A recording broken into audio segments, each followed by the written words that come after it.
নমস্কাৰ বন্ধু বান্ধৱীসকল আপোনালোক সকলোকে পুনৰবাৰ স্বাগতম জনাইছোঁ Assam job news today YouTube চেনেলৰ অন্য এটা জব ইনফৰ্মেটিভ ভিডিঅ'লৈ। তো বন্ধু বান্ধৱীসকল আপোনালোকৰ বাবে ভাল খবৰ আহি পৰিছে।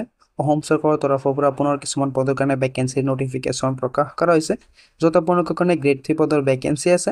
তো আপোনালোকক এইটো ভিডিঅ'ৰ যোগেদি ভেকেঞ্চিসমূহৰ সম্পূৰ্ণ তথ্যখিনি জনাই দিম যে ভেকেঞ্চিবিলাক কোনটো ডিপাৰ্টমেণ্টৰ পৰা আহিছে, কি পোষ্টৰ ভেকেঞ্চি আছে, কিমান পোষ্টৰ ভেকেঞ্চি আছে, ভেকেঞ্চিসমূহত এপ্লাই কৰিবলৈ হ'লে আপোনালোকৰ ইলিজিবিলিটি ক্ৰাইটেৰিয়া কি থাকিব, আপোনালোকৰ এজ লিমিট কি থাকিব, চেলাৰী কিমান দিয়া হ'ব, শিক্ষাগত অৰ্হতা কি লাগিব, সম্পূৰ্ণ তথ্য আপোনালোকক এইটো ভিডিঅ'ৰ যোগেদি জনাই দিম। যদি আপোনালোকৰ অৰ্হতা মানে আপোনালোকে ভেকেঞ্চিসমূহত এপ্লাই কৰিব পাৰিব, গতিকে আপোনালোকে ভিডিঅ'টো প্ৰথমৰ পৰা শেষলৈকে চাই থাকিব লাগিব স্কিপ নকৰাকৈ।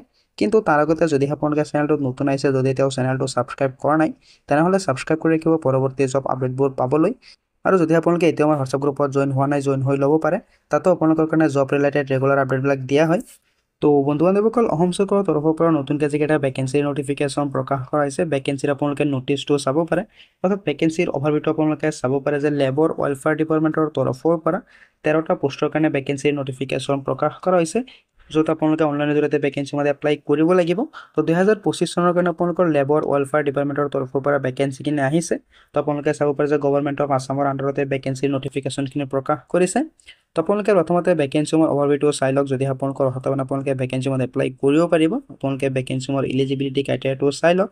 তো ইয়াত আপোনালোকে চাব পাৰে যে 13টা ইঞ্চুৰেঞ্চ মেডিকেল অফিচাৰ পদৰ কাৰণে ভেকেঞ্চিৰ নটিফিকেশ্যন প্ৰকাশ কৰা হৈছে।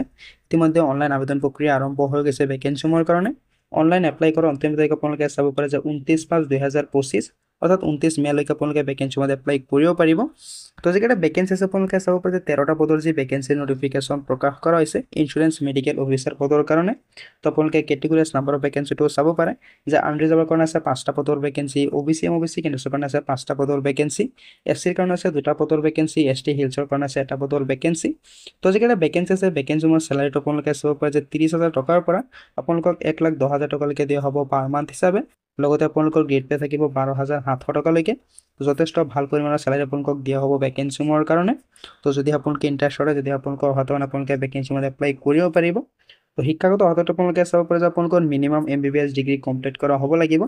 যদি আপোনালোকে MBBS ডিগ্ৰী কমপ্লিট কৰিছে, তেনেহ'লে কিন্তু আপোনালোকে ভেকেঞ্চিসমূহৰ কাৰণে এলিজিবল হয়। অৰ্থাৎ MBBS ডিগ্ৰী কমপ্লিট কৰা প্ৰাৰ্থীসকলেহে ভেকেঞ্চিসমূহত এপ্লাই কৰিব পাৰিব। তো যদি আপোনালোকৰ ইলিজিবিলিটি ক্ৰাইটেৰিয়াটো বনায়, যদি আপোনালোকে এলিজিবল হয়, আপোনালোকে পোষ্টসমূহত এপ্লাই কৰিব পাৰে। 21 বছৰ বয়সৰ পৰা 38 বছৰ বয়সৰ সকলো প্ৰাৰ্থীয়ে ভেকেঞ্চিসমূহৰ কাৰণে এলিজিবল হয়। মিনিমাম এজ লিমিট দিয়া হৈ আছে 21 বছৰ, মেক্সিমাম এজ লিমিট থাকিব আপোনালোকৰ কাৰণে 38 বছৰ। লগতে আপোনালোকে ৰিলেক্সেশ্যনো পাই যাব, য'ত আপোনালোকে SC ST কেণ্ডেটছৰ কাৰণে পাব 5 বছৰ, OBC MOBC কেণ্ডেটছৰ কাৰণে পাব 3 বছৰ, আৰু PWBD কেণ্ডেটছৰ কাৰণে পাব 10 বছৰৰ এই ৰিলেক্সেশ্যন। তো যদি আপোনালোকে ইণ্টাৰেষ্টত এপ্লাই কৰিব পাৰে। তো যিকেইটা ভেকেঞ্চি আছে ভেকেঞ্চিসমূহত এপ্লাই কৰিবলৈ হ'লে আপোনালোকে ইণ্ডিয়াৰ চিটিজেন হ'ব লাগিব, লগতে অসমৰ স্থায়ী বাসিন্দা হ'ব লাগিব, আৰু আপোনালোকৰ PRC-খন লাগিব ভেকেঞ্চিসমূহত এপ্লাই কৰিবলৈ হ'লে। লগতে আপোনালোকৰ এমপ্লয়মেণ্ট এক্সচেঞ্জ ৰেজিষ্ট্ৰেশ্যন কাৰ্ডখনো লাগিব। তো যদি আপোনালোকৰ তাত এমপ্লয়মেণ্ট এক্সচেঞ্জ ৰেজিষ্ট্ৰেশ্যন কাৰ্ডখন আছে, তেনেহ'লে কিন্তু আপোনালোকে ভেকেঞ্চিসমূহৰ কাৰণে এলিজিবল হয়। যদি আপোনালোকৰ অসমৰ PRC-খন আছে, তথাপি কিন্তু আপোনালোকে ভেকেঞ্চিসমূহৰ কাৰণে এলিজিবল হয়।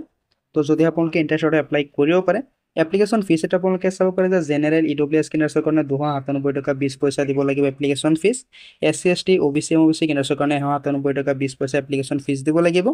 BPL আৰু PWBD কেণ্ডেটছৰ কাৰণে আপোনালোকে চাব পাৰে যে 47 টকা 20 পইচা এপ্লিকেশ্যন ফিজ দিব লাগিব। তো যিকেইটা ভেকেঞ্চি আছে ভেকেঞ্চিসমূহত আপোনালোকে কেনেধৰণে এপ্লাই কৰিব তাৰ সম্পূৰ্ণ ডিটেইলছ ইয়াতে দিয়া হৈ আছে। ভেকেঞ্চিবিলাক আপোনালোকৰ APHCৰ আণ্ডাৰতে প্ৰকাশ কৰিছে। তো আপোনালোকে APHC যিটো নেকি অফিচিয়েল ৱেবছাইট আছে, অফিচিয়েল ৱেবছাইটত দিয়ে ভেকেঞ্চিসমূহৰ কাৰণে এপ্লাই কৰিব লাগিব। তো যদি আপোনালোকে ইণ্টাৰেষ্টত হয় এপ্লাই কৰিব পাৰে, আপোনালোকে তাত গৈ নিজৰ পাৰ্চনেল ডিটেইলছখিনি, শিক্ষাগত অৰ্হতা ডিটেইলছখিনি ভৰাই আপোনালোকে ভেকেঞ্চিসমূহত আবেদন কৰিব পাৰিব।